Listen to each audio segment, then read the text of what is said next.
Sean todos muy bienvenidos. Hay alegría en nuestro corazón en continuar esta lectura de la carta a los Efesios. Sin más preámbulos, la invitación al que lo desee. Dirigir su mirada, las Sagradas Escrituras, Nuevo Testamento. Este es el libro de los Efesios en el capítulo número 6. Vamos a dar lectura a partir del versículo número 10 hasta el versículo número 20. Hoy vamos a leer toda esta sección y es más que probable que tomemos más de una semana para avanzar estos versículos, pero vamos a estar viendo este panorama completo porque hay mucha verdad que el Espíritu Santo nos quiere enseñar. Dice así la lectura de la palabra de Dios. Por lo demás, hermanos míos, fortaleceos en el Señor y en el poder de su fuerza. Vestidos de toda la armadura de Dios para que podáis estar firmes contra las acechanzas del diablo. Porque no tenemos lucha contra sangre y carne, sino contra principados, contra potestades, contra los gobernadores de las tinieblas de este siglo, contra huestes espirituales de maldad en las regiones celestes. Por tanto, tomad toda la armadura de Dios, para que podáis resistir en el día malo, y habiendo acabado todo, estar firmes. Estad pues firmes, ceñidos vuestros lomos con la verdad, y vestidos con la coraza de justicia, y calzados los pies con el apresto del Evangelio de la paz. Sobre todo tomad el escudo de la fe, con que podáis apagar todos los dardos de fuego del maligno. Y tomad el yelmo de la salvación y la espada del Espíritu, que es la palabra de Dios, orando en todo tiempo, con toda oración y súplica en el Espíritu, y velando en ello con toda perseverancia y súplica por todos los santos. Y por mí, a fin de que al abrir mi boca me sea dada palabra para dar a conocer con denuedo el misterio del Evangelio, por el cual soy embajador en cadenas, que con denuedo hable de él como debo hablar. Y hasta aquí vamos a poner un freno momentáneo de la lectura de la palabra de Dios. Muy bien. La clave para comprender este contexto y esta enseñanza de Pablo es comenzar en el versículo número 10 dando lectura literal al texto, o una manera un poco más literal al texto en el que se escribió en la lengua griega, que diría algo así: finalmente, o sea, tiempo restante, sed fortalecidos, sed empoderados en el Kyrios, y en la fuerza del poder de él. La clave nuevamente es en la primer palabra que encontramos, y ya vamos a comprender el resto. La primer palabra, que es esta palabra que se puede traducir, Reina Valera tradujo por lo demás, finalmente, tiene la idea de ¿qué? Tiene la idea de unir lo anteriormente expuesto, enseñado, con lo que se va a enseñar. Desde lo que se enseñó, Pablo nos va a llevar a ¿qué? Bueno, a partir de ahora, con lo que les enseñé, vivan, continúen el tiempo restante haciendo lo que viene. Nos es necesario hacer un breve ejercicio de memoria. ¿Qué fue lo inmediatamente expuesto por el Espíritu Santo en las semanas anteriores? Estuvimos viendo, luego de la salvación garantizada en los primeros 3 capítulos, esa salvación la cual es por fe, es gracia de Dios para todo aquel que cree, que vimos desde el capítulo 4 una vida digna en el Señor de aquellos que recibieron salvación. En particular en el tiempo anterior, inmediato, una vida llena del Espíritu. Y la vida llena del Espíritu es una vida de sometimiento unos a los otros. Sometimiento, obediencia de Cristo en su encarnación a Dios el Padre como su cabeza. Sometimiento del hombre a Cristo como su cabeza. Sometimiento de la mujer al hombre como su cabeza. Sometimiento de los hijos a los padres como la autoridad en el hogar. Sometimiento de los empleados a los empleadores. Reconocimiento y sometimiento de los empleadores al Señor que está en los cielos. Sometimiento es clave de estar lleno del Espíritu Santo en el contexto que vimos inmediatamente. Al comprender el sometimiento, vamos a comprender un poco mejor lo que va a enseñar ahora el apóstol Pablo. Recordemos, el contexto es un contexto de estar llenos del Espíritu, y estamos llenos del Espíritu, una de las manifestaciones, cuando nos sometemos voluntariamente a las autoridades que Dios puso sobre nosotros, en el hogar, en el matrimonio, en el ámbito laboral. Ahora releemos finalmente. con lo anteriormente expuesto, ahora el tiempo que resta, ¿qué hay que hacer, Pablo? Pablo, inspirado por el Espíritu Santo. Sed fortalecidos o sed empoderados, recibir poder. ¿En quién? En el Señor. Esta palabra que se traduce en nuestra lengua Señor, esa palabra Kyrios, que habla de la autoridad de nuestro Salvador. Y en la fuerza del poder de Él. Lo que tenemos es un verbo en modo imperativo, pero en voz pasiva. Lo hemos dicho muchas veces, nosotros no tenemos el interés, ni lo somos, ni tenemos el interés de presentarnos como académicos, porque sería algo incorrecto, no lo somos, pero sí hemos aprendido que la gramática nos da mayor amplitud de conocimiento en la palabra de Dios. Y aquí que vemos es una orden, ser fortalecidos, pero es una orden que está en voz pasiva. ¿Qué significa? Es algo que hará Dios a través de su Espíritu en nosotros. Dios nos va a fortalecer a nosotros, pero se nos ordena a que seamos fortalecidos. Y esto siempre nos da la idea de estar de acuerdo con Dios en lo que Dios va a hacer. ¿Y cómo estaremos de acuerdo con Dios en lo que Dios va a hacer? Cuando estamos atentos y obedientes y confiados en la palabra de Dios. En el contexto, en el llamado al sometimiento.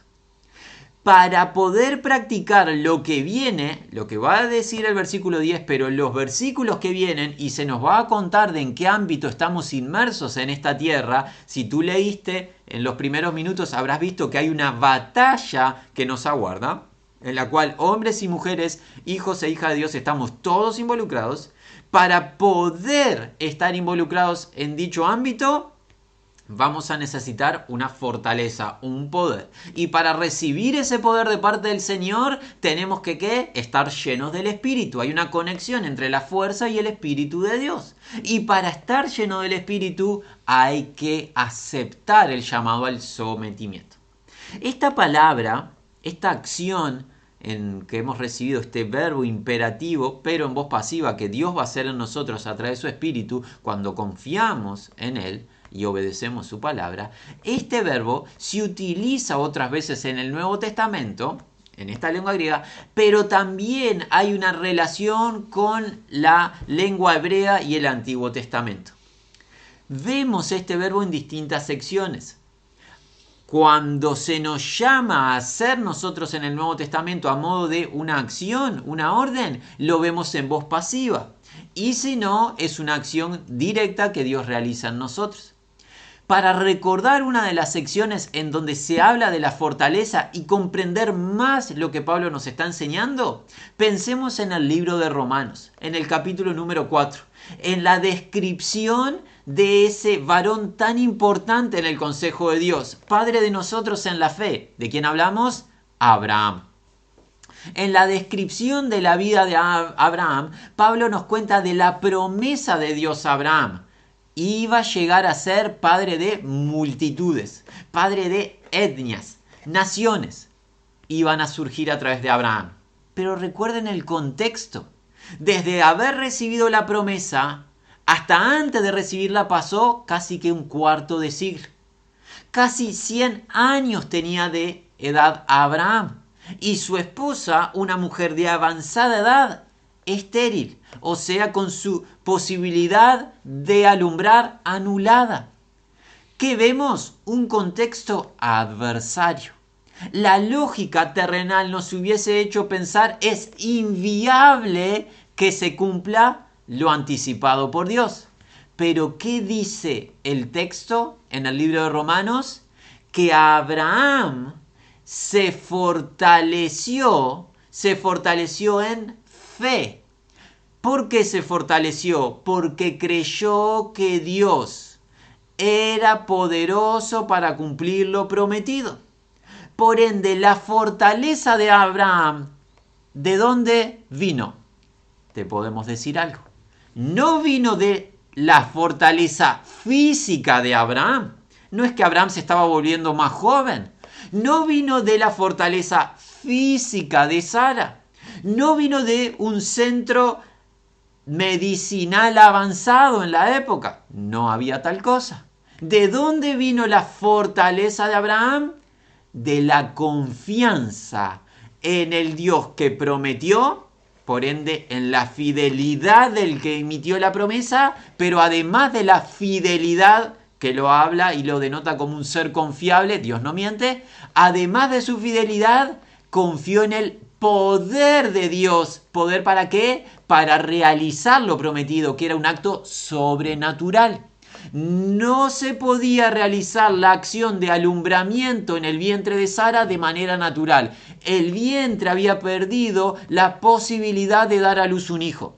Abraham tenía una edad que había pasado el tiempo adecuado. Los dos estaban en una edad inadecuada para traer a luz un hijo. Y de ese hijo tendría que venir una multitud como la arena del mar. Esa era la promesa. Abraham no dudó, no se debilitó en incredulidad, sino que se fortaleció. ¿Se fortaleció cómo? En fe, en confianza, en el Dios fiel y en el Dios poderoso, en el Dios que iba a realizar y tenía el poder o la habilidad para realizar lo prometido. Si pensamos, ahora ya yendo al Antiguo Testamento, en la lengua hebrea se utiliza una palabra paralela, similar, que se traduce en esta idea de fortalecimiento, pero también de esfuerzo cuando se llama a la acción. ¿En qué libro podemos pensar acerca del esfuerzo? El libro de Josué. ¿Qué recordamos del libro de Josué? Bien al comienzo. Josué, siervo del siervo de Dios, Moisés. Cuando Dios determina que Moisés no acceda a la tierra prometida, ¿quién es el varón instrumento que Dios va a utilizar para guiar al pueblo a que ingrese a la tierra de bendición, la tierra que fluiría leche y miel? Josué. ¿Qué le dice Dios a Josué al comienzo del libro? Le dice que acceda a la tierra que Dios había dado y que iba a entregar en su mano a todos los pueblos que habitaban en ella. Y todo donde los pies de Josué pisaren, como había prometido Dios, iba a dar Dios por heredad, como había prometido a su amigo Abraham. ¿Qué le dijo Dios a Josué? Que Dios iba a estar con él, que no lo iba a dejar y no lo iba a desamparar. Y ahí es donde empieza la indicación que se reitera en el capítulo 1 de parte de Dios, pero que luego el pueblo le dijo a Josué: te mando que te esfuerces y seas valiente. Esa palabra esfuerzo en otras porciones se ve como fortaleza. ¿Dónde estuvo el esfuerzo, la fortaleza de Josué? En el Dios que le dijo que le entregaba la tierra, en el Dios que le dijo que iba a poner y le iba a dar a sus enemigos, o sea que les iba a derrotar a los enemigos, en el Dios que le dijo: estoy contigo, no te dejo ni te desamparo. La fortaleza, el esfuerzo de José estaba en Dios el fiel, Dios el poderoso. Que vemos exactamente la misma idea que en el libro de Romanos, en la vida de Abraham. Si pensamos nuevamente, ahora volvemos a el Nuevo Pacto, el Nuevo Testamento, en la vida del apóstol Pablo. El apóstol Pablo, cuando fue llamado a salvación por gracia y fue lanzado, arrojado de aquel caballo en el cual estaba subido en furor y en enemistad con el Señor Jesús y con su iglesia, ¿qué sucede? Una vez que es transformado por el poder de Dios y el Espíritu Santo, el apóstol Pablo se esforzaba mucho más en predicar a Cristo cuando dudaban de él y de su conversión. Fue fortalecido en el Señor para cumplir el ministerio. Y en el libro de, más adelante, en el libro de Filipenses, ¿qué nos cuenta? Nos cuenta que en Cristo todo puede, porque Cristo, ¿qué hace con Pablo? Le fortalece. Recibió Pablo, ese Pablo que era enemigo de Cristo, recibió poder en Cristo luego de haber creído en él, para cumplir el ministerio y cumplir todo propósito del Señor en su vida. El Señor, en otra porción, dijo en el libro de Timoteo: el Señor estuvo a mi lado y me dio fuerzas. Esa palabra fuerza es la misma palabra griega que se traduce aquí en Efesios acerca del fortalecimiento. Vemos que hay una relación entre la fortaleza, el esfuerzo y la confianza. No hay duda. Para recibir poder de Dios hay que confiar en Dios. Hay que confiar en la fidelidad de Dios. Hay que confiar en la habilidad, en la fuerza de Dios. Hermanos, en el contexto que estamos viendo. ¿Cómo demostramos nuestra confianza a Dios para que Él nos fortalezca? Pensemos. Bueno, obviamente esta es una grabación, no podemos dialogar, pero piensa tú, hermano o hermana, que estás en tu hogar, leyendo la palabra sagrada del Dios vivo y verdadero. ¿Cómo tú demuestras confianza en tu Señor? Obviamente confianza primordial en la muerte y resurrección de Cristo. Eso está por encima de todo. Pero estamos hablando de hermanos y hermanas que han nacido de nuevo. Estamos hablando de práctica de vida de aquellos que fueron redimidos. ¿Cómo demostramos confianza al Señor? En el contexto, cuando nos sometemos. Por eso era la conexión de lo que antes enseñó con lo que ahora viene. Y esto es muy importante, hermanos. Porque hay parte del pueblo de Dios que considera la palabra que Pablo enseñó anteriormente. La mujer, sométase, sujétese al esposo. El esposo, obviamente, debe estar sujeto a Cristo. Hijos, sujetos a padres. Esposo, no obviemos, amando, sacrificándose por esposa. Hijos sujetos a padres. Padres, educadores y formadores en el Señor de hijos. Empleados, sujetos obedientes a empleadores. Empleadores haciendo lo que es justo para con los empleados, tratándolos adecuadamente. Ese consejo algunos minimizan y piensan que ha quedado caduco, sin efecto. Muy grave. No podemos demostrarle confianza práctica al Señor cuando desconfiamos de su palabra y decimos, oh, eso ha pasado de moda, como algunos han presentado. Ahora la mujer ya no debe sujetarse al esposo, ahora el esposo no tiene relevancia si ama o no ama y convive con la mujer en el hogar. Los hijos ya pueden valerse por ellos mismos y hacer lo que entienden conveniente y es bueno ante su propia percepción o su propia sabiduría. No tienen que obedecer a sus padres. Ahora la patria potestad, como los gobiernos enseñan, es de los hijos y los padres no tienen autoridad sobre los hijos. Y los empleados hagan gremios y vayan en contra de sus empleadores y haya enemistad. Esa es la enseñanza del mundo, no es la enseñanza de Dios. Todo aquel o aquella que practique la enseñanza del mundo demuestra desconfianza en el sabio Dios. Y si desconfiamos del sabio Dios, ¿esperamos que nos fortalezca? Incorrecto. No va a fortalecernos Dios si desconfiamos de él. Porque Abraham, y vamos a poner énfasis en nuestro padre de la fe, fue fortalecido en fe. Léelo, libro de Romanos capítulo 4. Lee si quieres, si así te parece, te animamos a que lo hagas. Todo el libro de Romanos y pon atención al capítulo 4. Dice el texto de manera enfática, Abraham fue fortalecido en fe. Le creyó a Dios. Nosotros necesitamos ser fortalecidos en fe. Y la fe se manifiesta en nuestra disposición a practicar el consejo de Dios. Si nos predisponemos a la desobediencia, ¿qué fe práctica tenemos? No tenemos confianza en el que habla.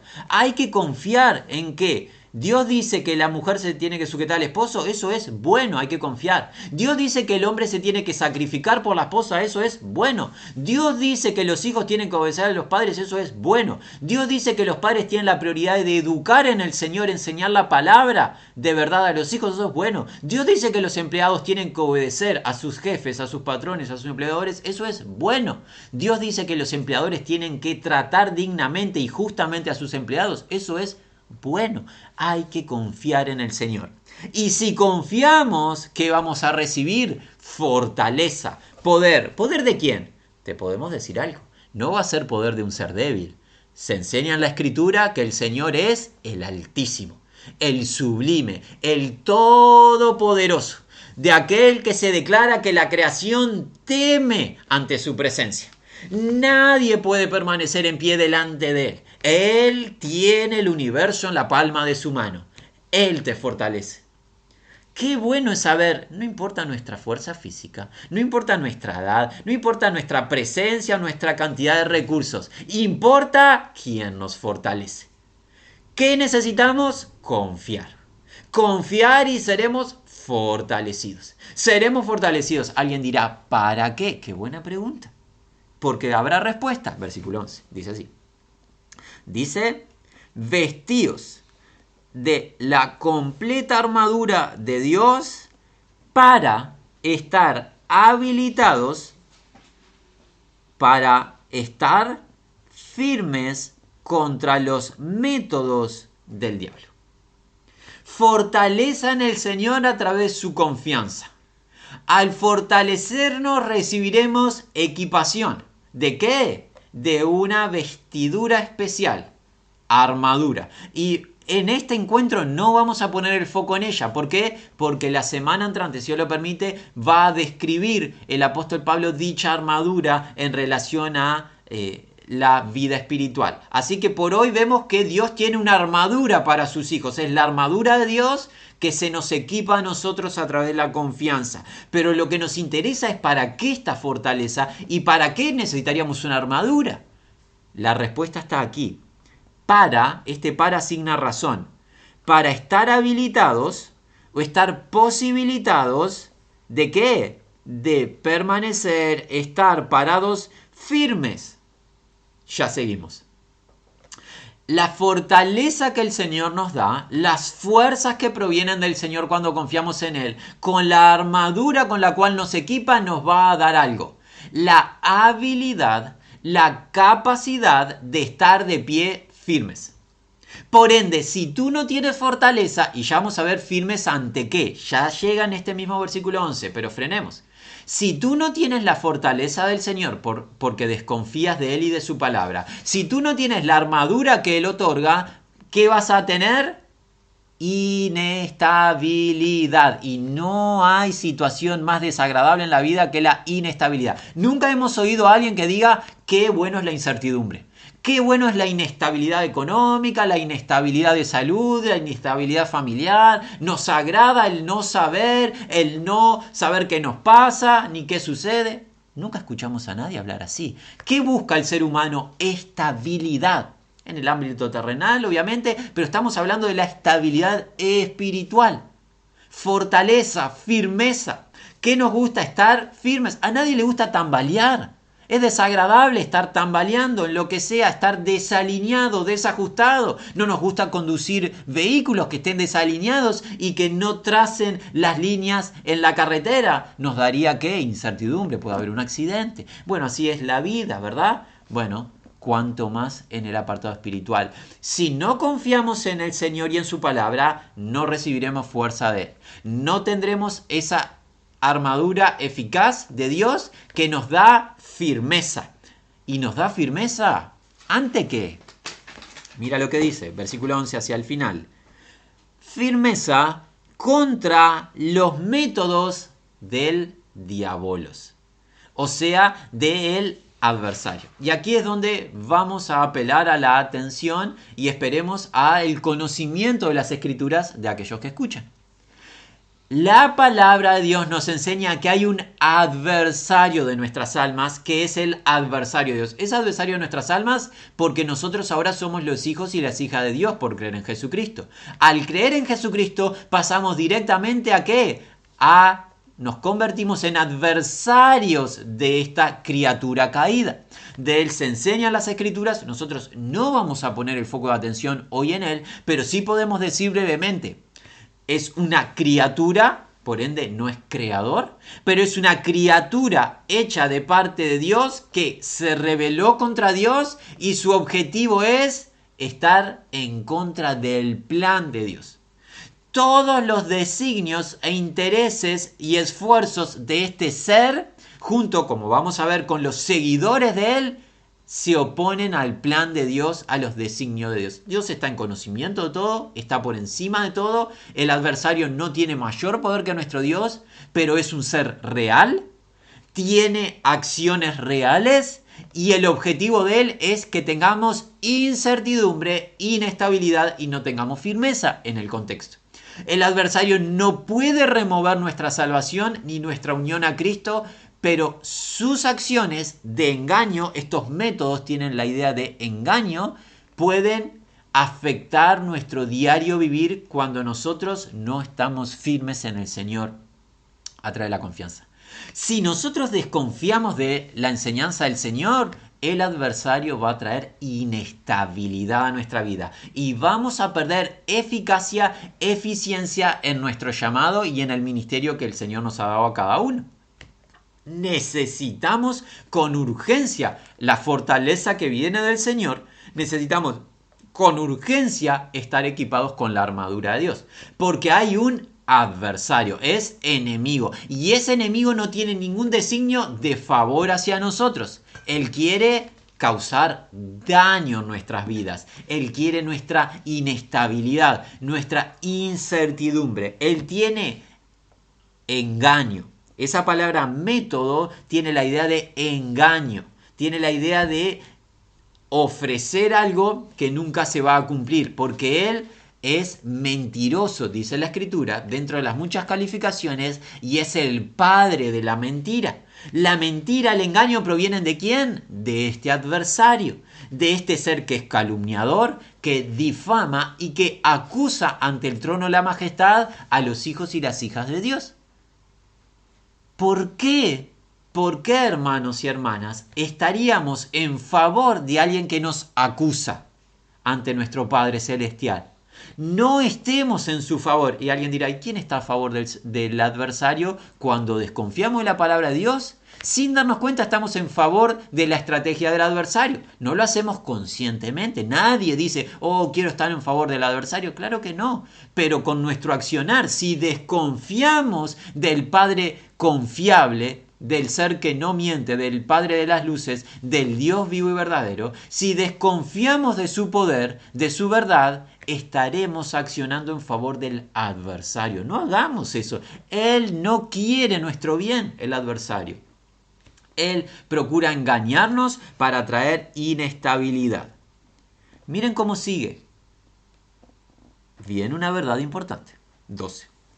Porque no es a nosotros la lucha contra sangre y carne, sino contra principados, contra las autoridades, contra Cosmocrator, o sea, Mundocrator, el líder del mundo, contra el Mundocrator de la oscuridad esta, contra los espirituales de maldad en los celestiales.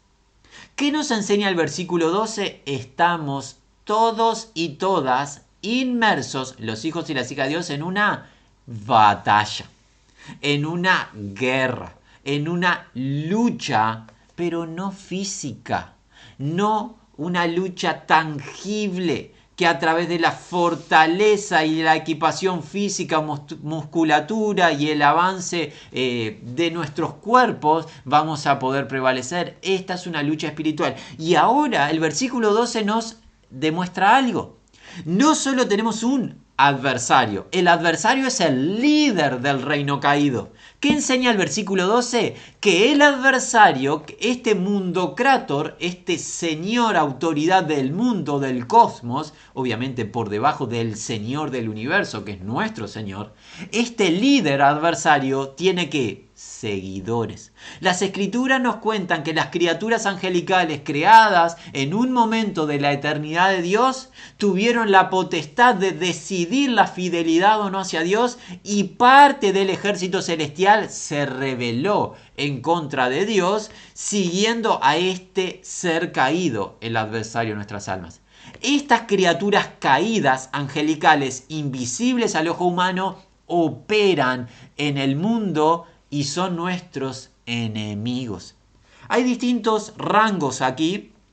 No tenemos mucho para profundizar en ello. Pablo nos habla de que hay principados, tiene la idea de magistrados, que hay autoridades, que está este Mundocrator, que es el primero de la oscuridad esta, y hay espirituales de maldad en los celestiales. En las esferas celestiales hay fuerzas de maldad que están, ¿qué? Batallando contra nosotros. La pregunta es, hermano, hermana, ¿qué ejercicio físico vas a estar para batallar contra un espíritu? Vas a realizar, para batallar contra un espíritu. Alguien dirá, no se puede batallar físicamente contra un espíritu. Exactamente.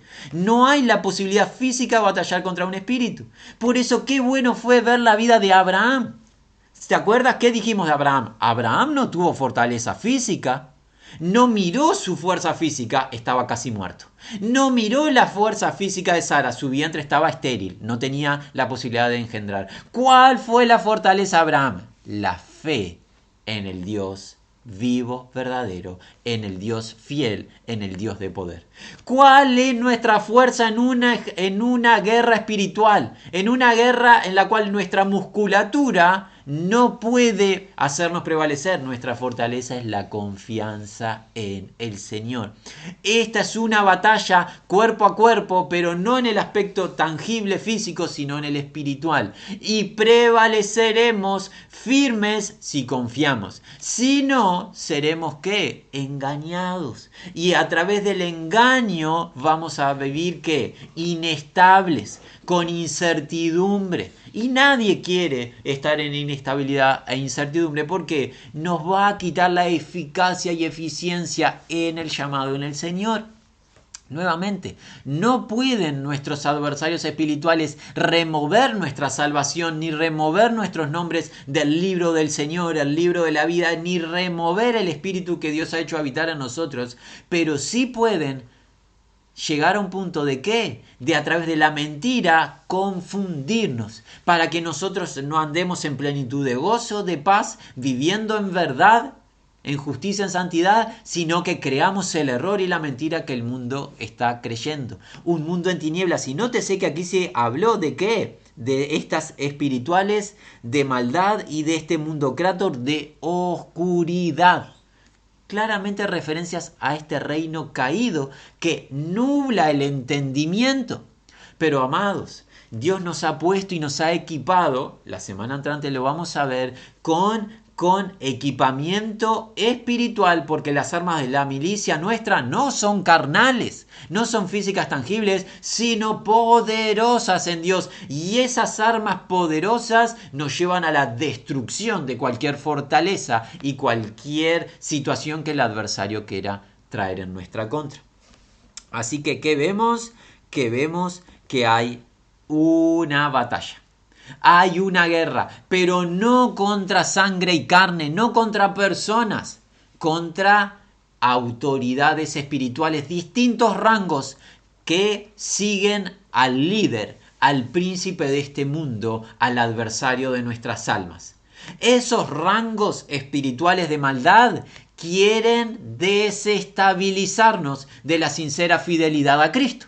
Nosotros tenemos asegurada la victoria de una sola manera, en la confianza en nuestro Señor, porque en el Señor, recuerda esta palabra, la dijo Jesús de sus labios, viene el príncipe de este mundo. ¿Y qué dijo Jesús? Él nada tiene en mí. ¿Qué significa el príncipe de este mundo? A nuestro Señor no tiene una sola cosa en el cual acusarle ni apuntarle. No tiene nada que decir de nuestro Señor. Por ende, en nuestro Señor nosotros estamos firmes. Pero ¿cómo estamos en el Señor? Cuando confiamos. Porque sin fe es imposible, inviable agradar o complacer al Señor. Solamente estamos en el Señor firmes cuando confiamos. ¿Y cómo demostramos la confianza en el contexto? En el sometimiento. ¿Era importante someternos unos a otros, hermanos? Tan importante como para complacer al Señor y como para ser fortalecido por el Señor, como para ser equipado con la armadura del Señor, porque hay guerra. Y hermanos, cerramos de esta manera. La guerra, no se mal considere, no es para los prevísteros solamente. No es para los ancianos solamente. No es para aquellos hermanos que irán a la misión, al extranjero. Ciertamente todos ellos están involucrados de manera directa en la guerra. No hay ni un solo versículo que nos haga pensar de este texto que esto es para los líderes en la fe, aquellos que nos enseñan la palabra. Este texto está para ¿quiénes? Los esposos, las esposas, los padres, los hijos y las hijas, los empleados, los empleadores. Es para todo el pueblo. Todos estamos involucrados en la batalla. No es alístese el que quiera batallar. No dice eso el texto. ¿Qué se nos dice? Fortalecidos, sean fortalecidos, equípense para prevalecer en la batalla. O sea, se da por entendido que la batalla ya está. Y estamos todos. La diferencia es, los que confíen estarán de pie y firmes en la batalla. Los que desconfíen andarán trastabillando, estarán tropezando, estarán caídos. ¿Quieres estar de pie en la batalla? Cree en el Señor, confía en su palabra. Hagámoslo, hermanos, porque hay un adversario al cual le queda poco tiempo y nos quiere engañar. pero gracias sean dadas a Dios por Cristo Jesús, quien nos lleva de victoria en victoria. Equipémonos con la armadura de Dios, armadura de la cual nos va a hablar el apóstol Pablo la semana entrante. Nos resta que la gracia, paz, misericordia de Dios sea con todos los que aman y confían en el Señor.